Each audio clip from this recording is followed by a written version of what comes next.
하나님과 우리 주 예수 그리스도로부터 오는 은혜와 평강이 여러분과 함께 하시기를 바랍니다.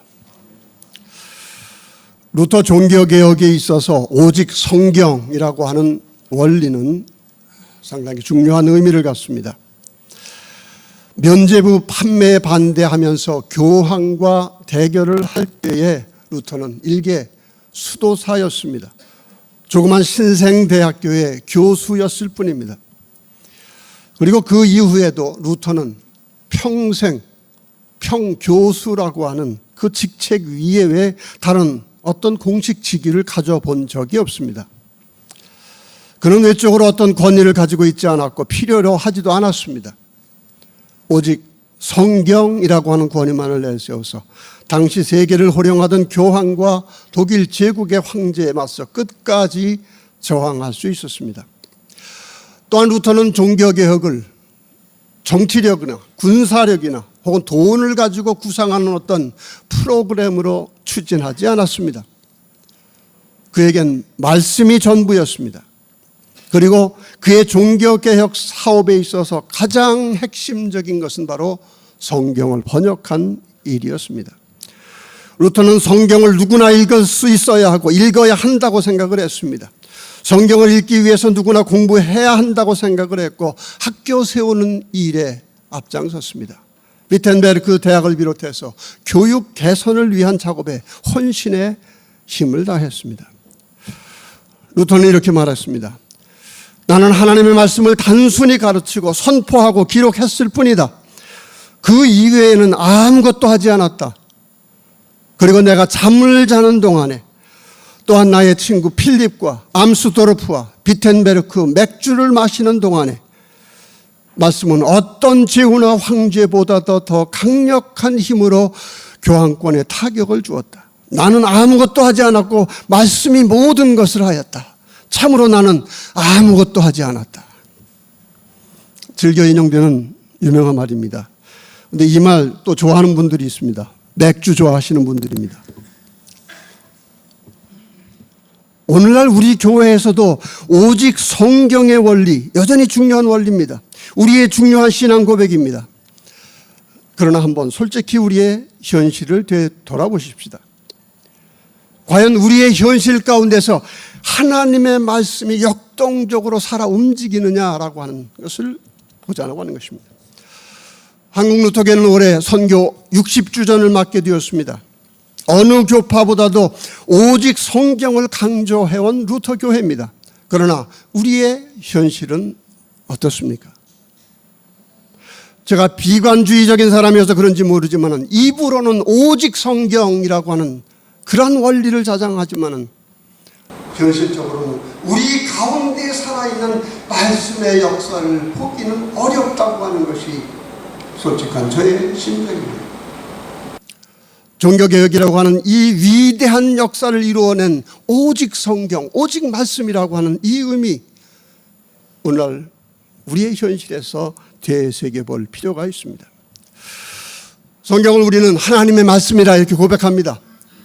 분명 성경은 하나님의 말씀으로서 우리에게 주어진 가장 큰 선물입니다. 인간은 자연적인 이성을 가지고는 결코 하나님을 알 수 없습니다. 많은 사람들이 하나님을 안다고 이야기를 하지만은 대부분 자기가 만든 상상의 하나님을 하나님이라고 생각을 합니다. 그런데 우리에게는 하나님의 말씀이 주어져 있습니다. 성경입니다. 그리고 이 성경을 통해서 하나님 자신이 드러내신 하나님의 뜻을 우리는 알 수 있는 것입니다. 좀 뭉뚱그려서 좀 정리를 하자고 한다면 성경이라고 하는 것은 결국 관계에 대한 이야기입니다. 하나님은 혼자 계셔도 아무것도 아쉬운 것이 없으신 분이시지만은 사랑이시기 때문에 세상을 창조하셨고 세상과의 관계 속에서 찬양받기를 원하셨습니다. 특별히 하나님 형상으로 창조된 첫 인간과 선악과 얘기도 사실은 관계에 대한 이야기입니다. 왜 하나님이 선악과를 만드셨냐? 안 만드셨으면 하나님도 편하고 세상 편했을 텐데 라고 하는 그런 얘기죠. 그러나 여기서 얘기하고자 하는 중심적인 것은 바로 관계에 대한 이야기입니다. 인간적으로도 모든 관계는 상호 약속의 끈으로 묶여지게 되어 있습니다. 오래전 저는 아내와 바로 저재단입니다. 저재단에 성경에 손을 얹고 결혼 서약을 했습니다. 그 서약으로 전혀 무관했던 저 두 사람이 가정을 이루게 된 겁니다. 그때는 아무렇지 않게 생각하고 서약을 했는데 요구하는 게 생각보다 훨씬 심각했습니다. 그러나 거기에서 요구되는 그 제한 가운데 머물러 있을 때에 참된 가정의 축복은 가능한 것입니다. 성경은 이제 인간이 이 하나님과의 관계를 끊임없이 거부하고 있다는 사실을 얘기를 해주고 있습니다. 하나님이 되고자 하는 그런 욕망 가운데 하나님과의 관계를 거부하고 그로 인해 세상의 모든 관계가 얼그러지고 삶은 어둠과 죽음이 지배하게 되었다고 하는 그 사실을 얘기를 해주고 있습니다. 문제는 하나님과의 관계였습니다. 그리고 성경은 시종 일관 인간은 언제나 하나님과의 관계 안에 머물러 있을 때에 올바른 삶의 의미, 올바른 창조의 목적을 볼 수 있는데 끝까지 거기에서 벗어나려고 하고 있다고 하는 사실을 보여주고 있고, 그리고 그러한 인간의 죄된 본성에도 불구하고 하나님은 여전히 관계의 끈을 놓지 않고 계시다고 하는 사실을 말해주는 것이 바로 성경의 줄거리입니다. 하나님은 하나님과의 올바른 관계가 생명의 근원이고 창조의 목적이라고 하는 것을 알려주기 위해서 이제 특별한 구원의 역사를 친히 시작을 하십니다. 아브라함을 통해서 한 백성을 선택하십니다. 새로운 언약 관계를 맺습니다. 역시 중요한 것은 언약 관계입니다. 하나님 말씀 안에 머물러 있을 때 그들은 하나님의 백성입니다. 그 말씀 안에 머물러 있을 때에 아담이 실패했던 창조의 목적, 하나님 형상으로 참 인간의 모습, 참 삶의 의미, 그것을 회복할 수 있다라고 하는 그러한 것입니다. 그러나 끝까지 하나님의 백성도 하나님과의 관계를 단절하고 하나님을 멀리하는 그런 길을 계속해서 선택을 합니다. 하나님은 모세와 선지자들을 통해서 혹은 강대국들의 심판을 통해서 계속해서 말씀을 하지만은 백성들은 듣지 못합니다. 오히려 반항합니다. 그리고 나중에야 하나님의 말씀을 깨닫고서는 뒤늦게 회개하는 과정을 반복합니다.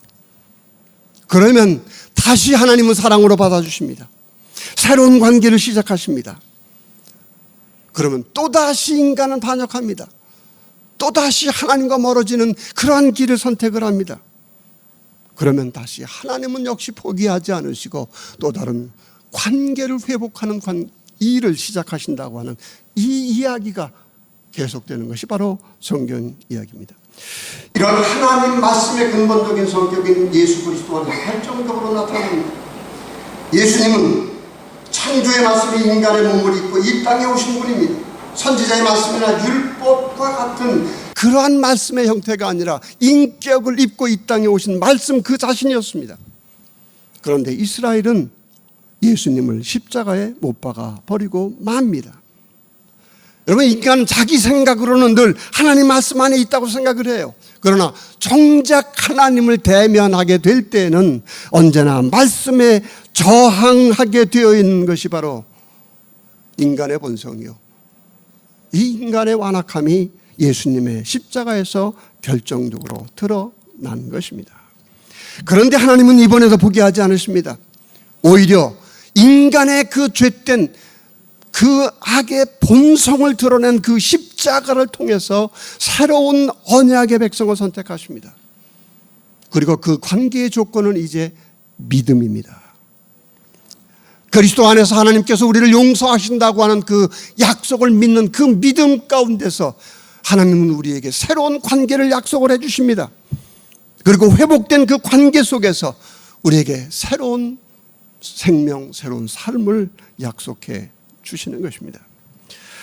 성경은 이렇게 하나님의 역사를 통해서 율법과 선지자들을 통해서 분명하게 밝혀주신 하나님의 말씀을 기록한 이야기입니다. 더구나 신약시대 이후에 그리스도인들은 예수님에 대한 증언을 기록으로 보존하고 있습니다. 여러분, 그게 하나님 말씀이에요. 우리 성경책은 이런 명에서 분명히 하나님 말씀입니다. 그러나 하나님의 말씀을 다시 숨겨진 형태가 아니라 직면하게 될 때 인간의 본성은 다시 성경에 대한 태도에서 드러나고 있다고 하는 그런 것을 교회 역사는 말해주고 있는 것입니다. 성경을 왜곡합니다. 그리고 그 왜곡이라고 하는 것은 특별히 하나님의 살아있는 말씀을 하나의 책으로 만들어버리는 그러한 형태로 나타나는 것이 교회 역사였습니다. 예수님 당시 유대교는 하나님의 말씀을 율법 책으로 만들어버렸습니다.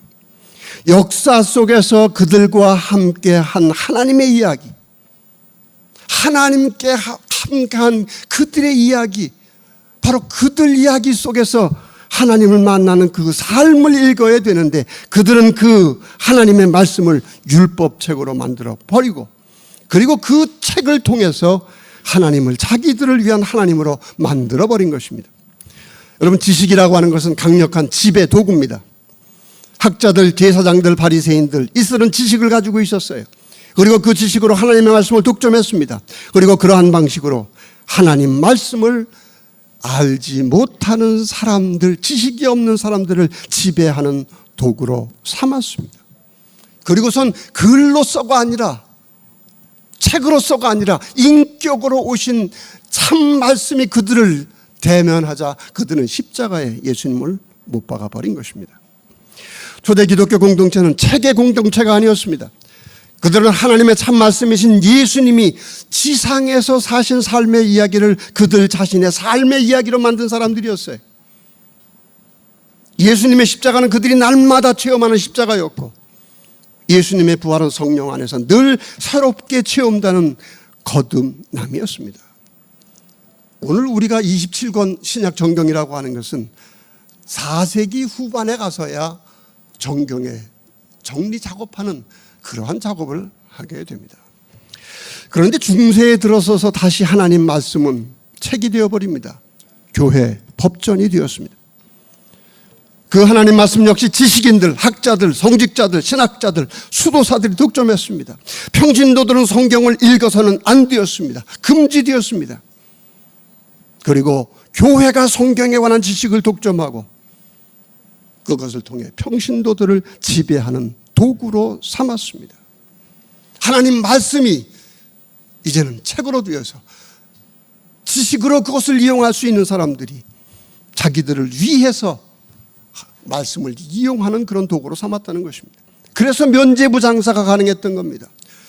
그래서 루터는 성경을 번역하는 일로 종교개혁을 했고 평신도들로 하여금 성경을 읽게 하였습니다. 일종의 해방운동이었습니다. 그들의 영혼을 깨우는 일이었습니다. 루터는 이 성경을 단순한 책이 아닌, 교회 법전이 아닌, 율법책이 아닌 살아있는 말씀으로 회복시키고자 한 것입니다. 성경은 단순히 유익한 지식이나 도덕적인 원칙이나 세상 이치에 관한 진리를 가르쳐주는 그런 단순한 말씀이 아니었습니다. 교회 생활 규범도 아니었습니다.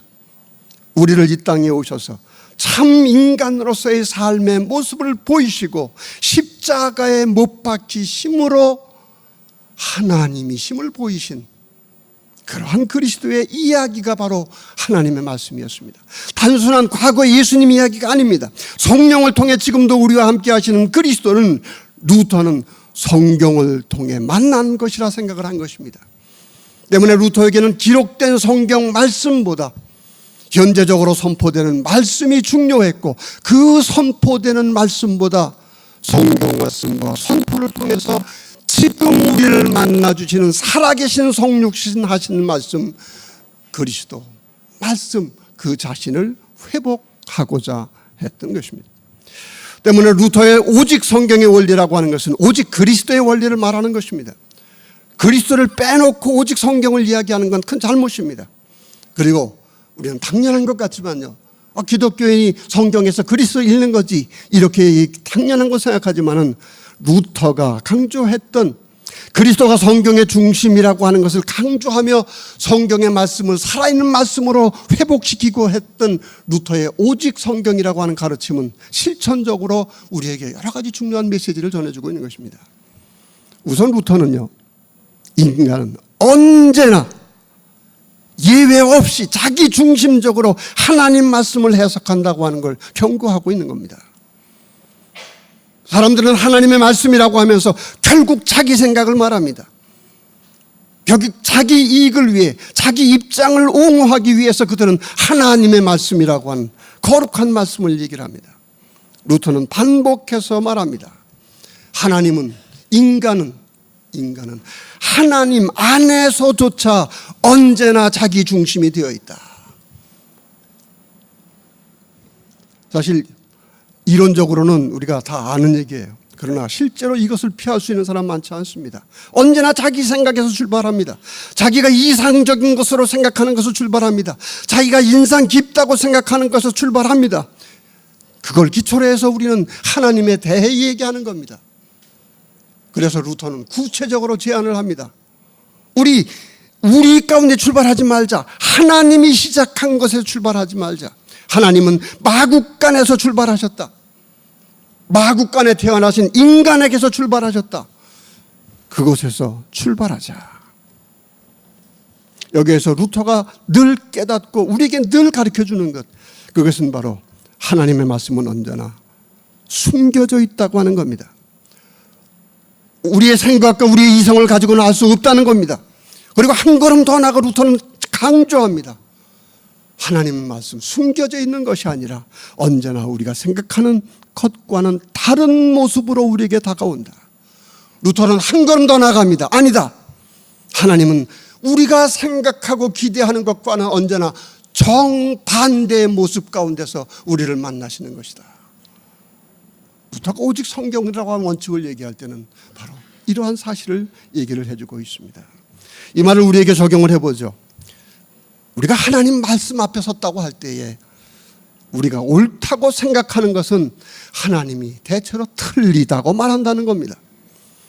우리가 틀리다고 생각하는 것이 하나님께는 옳을 수 있다는 겁니다. 나는 복이라고 생각했는데 하나님은 그걸 저주로 보고 계시다는 겁니다. 나는 저주라고 생각하고 있는데 하나님은 내가 저주라고 생각하는 것 속에서 절망하고 있는 그 가운데 축복을 감추어 놓고 계시다고 하는 겁니다.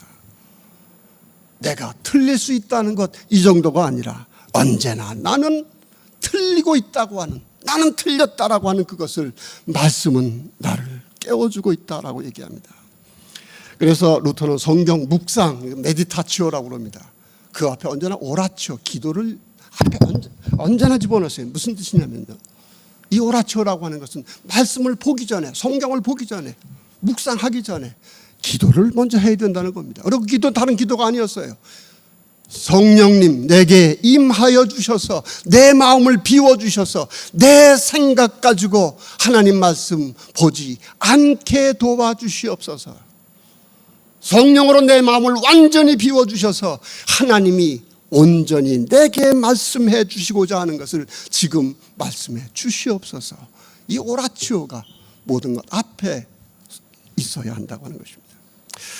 말하자면 우리와 다른 것, 우리의 생각과는 다른 것을 대면하고 그 다른 것 앞에 나를 열어놓을 수 있는, 그리고 그 다른 것들이 나를 변화시킬 수 있는 바로 이런 것을 허용하는 것이 하나님 말씀을 대면하는 신앙인들의 모습이라고 하는 것입니다. 그래서 루터는 반복해서 우리가 아무리 성경을 많이 읽고 안다 하더라도 그 말씀에 진정으로 아멘 할 수 있는 사람은 오직 성령만이 하실 수 있다라고 얘기를 했어요. 자신이 말씀을 읽고 하나님은 내 뜻을 알게 되었다, 확실하다, 대체로 그건 자기 상상이라는 겁니다. 자기가 만든 관념이라는 겁니다. 그리고 얘기를 합니다. 진정으로 아멘 할 수 있게 만드는 그것조차도 성령의 신비일 뿐이다. 역사적으로 루터는 이렇게 말해요. 우리는 결국 믿음으로 구원받는 게 아니다 그랬어요. 여러분, 그 믿음을 우리는 내 일로 생각합니다. 내 지성으로 생각합니다. 내 생각, 내 능력으로 생각을 합니다. 그런 믿음 가지고 우리는 결코 하나님 말씀을 만날 수 없다는 얘기예요. 그 믿음 가지고 우리는 구원받을 수 없다는 이야기입니다. 성령께서 내 생각과 다른, 내 생각과 정반대되는 그 말씀을 주실 때에 정말 그 말씀 앞에서 아멘 할 수 있는 이 믿음은 기적이라는 겁니다. 인간으로서는 불가능하다는 것입니다. 그리고 정말 그렇게 아멘할 수 있는 그 말씀이 우리에게 살아있는 말씀이라고 하는 것입니다. 말은 쉽지요. 저도 그렇습니다. 여러분 마음에 맞는 축복의 말을 들으면 아멘 그럽니다. 그러나 심판을 얘기를 하고 회개하라고 그러면 뒤돌아보면서 이 집사 이 말 꼭 들어야 되는데 왜 졸고 앉아있냐 그렇게 안타까워하는 게 다 우리들 생각입니다. 우리는 말씀을 제대로 알기 위해서, 정말 살아있는 말씀이 있기 위해서 루터가 제안한 대로 완전히 우리의 마음을 비우고 성령이여 내 마음을 감동해 주셔서 하나님이 말씀하시고자 하는 것을 듣게 해 주십시오. 여러분 이게 최소한 우리가 말씀을 읽을 수 있는 기본 조건입니다. 그러면 어떻게 우리가 이 성령을 더 구체적으로 간구하고 또 어째 성령의 도움을 받을 수 있습니까?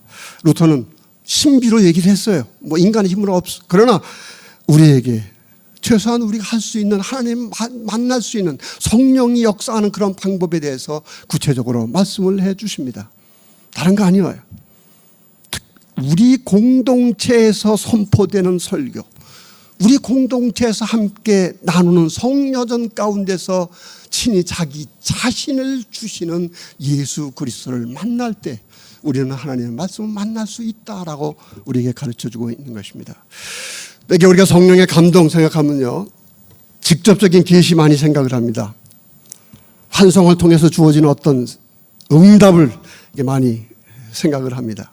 되게 우리도 이런 신비하고 황홀한 어떤 그런 응답 그렇게 요구할 때가 많고요. 저도 어렸을 때부터 그런 분위기에 따라서 그러한 기도를 많이 한 적이 있습니다. 그러나 이건 좀 위험한 것이죠.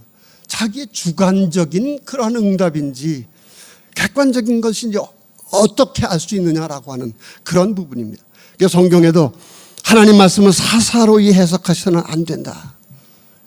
사사로이 해석해서는 안 된다라고 하는 말을 계속해서 강조해 주고 있습니다.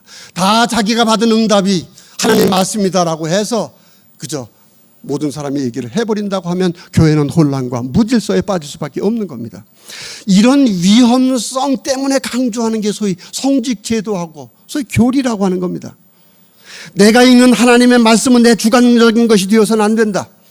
객관적으로 타당성으로 인정받아야 되고 교리적으로 정당한 것이 되어야 한다. 그래서 신학자들이 해석해 주는 것, 성직자들이 해석해 주는 그러한 객관적인 기준에 맞추어서 내가 하나님 말씀인가 아닌가라고 하는 것을 받아들이는 것입니다. 객관성과 질서라고 하는 측면에서 중요하긴 하지만 이것 역시 만족스러운 것이 아닙니다. 역시 교리주의에 빠지기 마련입니다. 아까 말씀드린 대로 이러한 유혹 가운데서 인간은 이 하나님의 살아있는 말씀을 교리책으로 만들어버립니다. 그리고 이렇게 될 때 자유로운 성령의 역사를 인간적인 제도와 교리로 제한하게 됩니다. 더 나쁜 건 아까 말씀드려도 말씀 해석을 독점한 사람들이 하나님 말씀을 이용해서 남을 지배하는 자기를 위한 도구로 이용한다고 하는 것입니다. 그러면 도대체 루터가 얘기하려고 하는 것은 무엇인가? 루터는 성도들의 교제 가운데서 말씀을 들으라. 여러분 성도들의 교제라고 하는 것은 루터가 정의한 교회 개념입니다. 교회는 성직자 계급이 아닙니다. 교리로 만드는 것이 아닙니다. 성도들의 교제 그 자체가 교회입니다. 그리고 여기에서 성도, 영어로는 세인트라고 같이 쓰고 있습니다만은 카톨릭에서 이 말하는 성자들이 아닙니다. 우리가 성도, 거룩한 사람이라고 부름을 받는 것은 바로 죄사함 받은 사람으로서의 성도라고 하는 것입니다.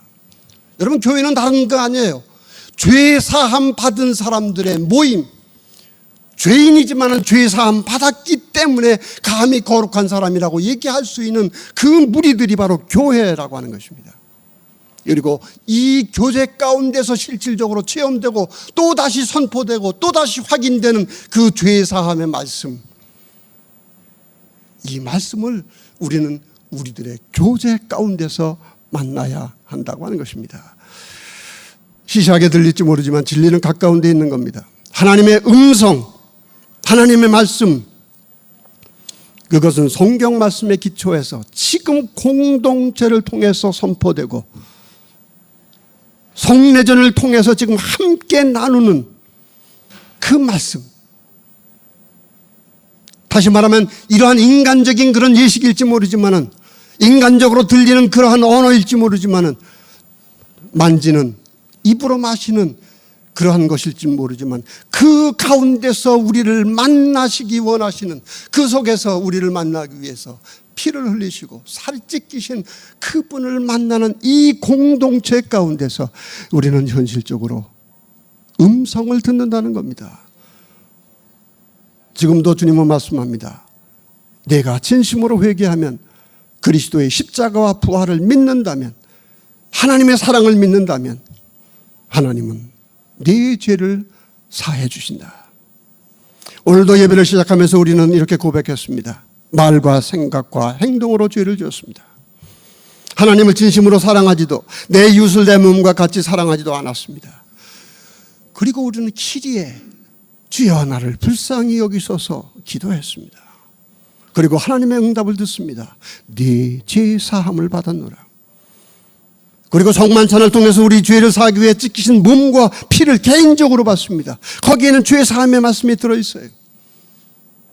친히 몸으로서 우리를 사랑하시며 우리를 껴안으시는 그 하나님의 사랑, 이것을 이 공동체 가운데서 직접 우리는 받고 체험하고, 그리고 내 개인적인 그러한 마음 가운데서가 아니라 공동체 가운데서 확인하고 함께 그것을 나눈다고 하는 겁니다. 바로 여기에서 성령은 역사하시고 여기에서 성령은 말씀을 만나게 하신다라고 얘기를 하는 것입니다. 교회는 죄 사함이 있는 곳이기에 교회입니다. 교회는 죄인 만드는 곳이 아닙니다. 목사가 사죄의 권한 가지고 선포하는 거 아닙니다. 목사에게 위임받은 용서함을 예배의 형식을 통해서 선포하는 것일 뿐입니다. 진정한 죄사함이라고 하는 것은 지금 죄사함을 받음으로 거룩한 성도들이 된 여러분의 사귐 가운데서 상호 선포되고 확인되고 체험되는 겁니다. 그래서 루터에게 있어서는 만인사제직이 그렇게 중요했던 것입니다. 우리의 죄를 사해 주신 살아있는 하나님의 말씀은 우리 모두가 죄인이라고 하는 것을 전제합니다. 하나님의 말씀을 듣는 사람들은 자신들이 하나님 음성에 귀를 막고 저항하고 불순종하고 있는 그러한 우리들의 본성을 아는 사람들이에요. 그걸 고백하는 사람들입니다. 루터는 그리스도의 십자가에서 하나님의 사랑만 보지 말라 그랬습니다. 우리는 그리스도를 하늘에 모셔두어서는 안 된다고 얘기합니다. 이 땅에 오셔서 성전을 뒤엎고 채찍 휘두르고 분노하시고 탄식하시는 그리스도를 하나님의 말씀으로 만날 수 있어야 한다고 말합니다. 그리고 그 십자가라고 하는 것은 하나님의 사랑의 표시 이전에 우리의 죄에 대한 하나님의 진노라고 하는 것을 얘기를 합니다. 이제 하나님 말씀 그 진노 가운데서, 그리고 십자가를 지시는 그 모습 가운데서 다시 우리에게 살아있는 음성 들려주십니다. 그래도 나는 너를 사랑하노라. 내가 믿는다면, 내가 너의 죄를 고백한다고 하면, 너의 회개가 진실하다고 하면 너의 죄 사함 내가 약속하노라 라고 하는 것입니다. 단순히 죄가 없다고 선언하는 게 아닙니다. 이제 용서받은 사람으로서 다시 일주일을 새롭게 살려고 하는 새로운 삶을 위탁받는 겁니다. 때문에 하나님의 음성은 교회에서 듣는 거로 끝나지 않습니다. 이 세상에 나가 살면서 우리를 용서하신 그리스도와 함께 새로운 삶의 이야기를 만들어 나가는 것이 우리의 그리스도인의 삶이에요. 그리고 그렇게 그리스도와 함께 만들어 나가는 삶 가운데서 우리는 하나님의 말씀을 새롭게 우리의 삶의 현실에서, 우리의 주어진 삶의 과제에서 늘 새롭게 만나게 되는 것입니다. 그래서 오라치오 나를 비웁니다. 하나님이 말씀하는 걸 듣게 하소서. 그리고 말씀을 묵상한 다음에 루터는 말합니다. 텐타치오 시련입니다. 십자가입니다. 정말 우리에게 말씀해 주신 하나님의 말씀은 십자가입니다. 우리의 삶의 현장입니다. 성도들의 교제 가운데서 선포되고 만나지는 말씀, 그리고 성만찬을 통해서 우리에게 선포되는 죄사함의 선포, 그렇게 선포되어서 우리와 관계가 회복된 우리 그리스도는 이제 이 세상 십자가 가운데서 우리와 동행하는 말씀이 되는 겁니다. 그래서 루터는 순서를 중요시 여겼어요. 오라치오, 메디타치오, 그리고 정말 말씀을 현실적으로 듣는 텐타치오. 우리의 삶에서 들어야 합니다. 이제 예배를 마치고 세상에 나가시면 여러분 다시 또 온갖 음성을 듣게 될 겁니다. 세상의 목소리는 다 하나님의 소리라고 우길 겁니다. 다 자기 말이 옳다고 주장을 할 겁니다. 제가 결혼해가지고 아내가 가끔 그래요. 마누라 말 잘 들으면 자다가도 떡이 생긴다. 전 그런 문화가 없었어요. 전 그래서 그런 말을 잘 몰랐었습니다. 근데 왜 자다 말고 졸려 죽겠는데 일어나서 떡을 먹어야 되는지 사실 알 수가 없었어요. 그러나 이 세상 사람들은 일반적인 대화 가운데서도 내 말 들어 떡 생길 거야. 여러분 그 가운데서 하나님의 음성을 어떻게 구분하겠습니까? 3, 4년 일입니다. 잘 알지 못하는데 어떻게 인연이 된 세 분의 남자들과 어울려서 오랜 시간 얘기했어요. 얘기는 부동산이었습니다. 전혀 알지 못했던 그런 부동산에 대한 얘기를 하는 가운데 저는 그분들 대화 가운데 완전히 새로운 신천지를 보았어요. 돈 몇억 원이 눈앞에 왔다 갔다 합니다. 신갈에 이사 가자마자 땅을 안 사놔가지고 몇십억 날아간 게 얼마나 억울한지 알 수가 없어요. 아마 몇 번 그분들을 계속해서 만났으면 신학에서 부동산으로 진로를 바꿨을지도 모릅니다. 여러분 우리 삶에서 주어지는 그 음성들 생각해 보세요. 현대 소비주의 문화 가운데서 모든 화려한 물건들이 하나님 목소리를 흉내내고 있습니다. 이것만 사면 천국 맛보게 될 거다. 그리고 그 물건이 주는 행복은 언제나 영원할 것처럼 보이죠. 그러나 얼마 가지 못한다는 거 우리 잘 압니다. 언제나 더 좋은 물건들이 나타납니다. 조금 전까지만 해도 하나님 목소리가 담겨 있었던 것 같은 물건들이 금방 거들떠보지도 않게 되는 그런 물건이 되어버려요. 그러나 현실적으로 그 물건들은 끊임없이 하나님의 목소리를 가장하고 우리에게 목소리를 높이는 겁니다. 인간은 근본적으로 자기의 자유가 쥐어드는 걸 거부합니다. 이 세상 혼자 사는 게 아니기 때문에 내 땅을 넓히기 위해선 남 땅 좁혀야 하는 전쟁해야 합니다. 인간은 자기는 간섭받지 않으려 하면서 자기 마음대로 늘 지배하고자 합니다. 그리고 이렇게 살아야 한다고 하는 이 음성을 마치 하나님 음성처럼 듣는 겁니다. 그리고 이 온갖 하나님 음성을 가장한 세상의 목소리는 우리에게 이렇게 속삭입니다. 너에겐 잘못이 하나도 없어. 누구나 다 그렇게 사는 거야. 너는 죄가 없어. 여러분 이렇게 묻혀 살던 우리들이었습니다. 그러나 지금 이 시간 우리는 이 예배 공동체를 통해서 전혀 세상과 다른 하나님의 말씀을 듣습니다. 너희는 죄인이다. 너희들의 죄가 얼마나 컸으면 내가 너희 죄를 대신해 십자가에 못 박힌다.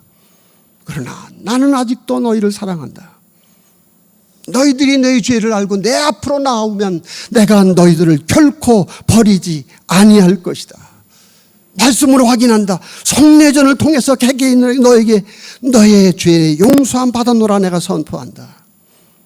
이제 세상으로 나가 살면서 하나님이 너를 창조할 때 품으신 그 삶의 의미를 찾아라. 매 순간 참 말씀이신 그리스도를 붙잡고 기도할 때에 세상이 주지 못하는 그 하나님의 음성을 너는 새롭게 듣게 될 것이다. 시시한 작은 일주일에 한 번 모이는 이런 모임인 것 같지만 이 모임 속에서 우리를 만나주는 그 말씀 영생의 말씀입니다. 우리를 창조하신 하나님의 창조의 목적을 이루는 그러한 힘이 되는 살아있는 말씀입니다. 이 말씀을 만나고 이 말씀과 동행하며 사는 여러분이 되시기를 바랍니다. 그리하면 우리의 지각이 뛰어난 하나님의 평강이 우리 주 예수 그리스도 안에서 여러분의 마음과 생각을 지키실 것입니다. 아멘.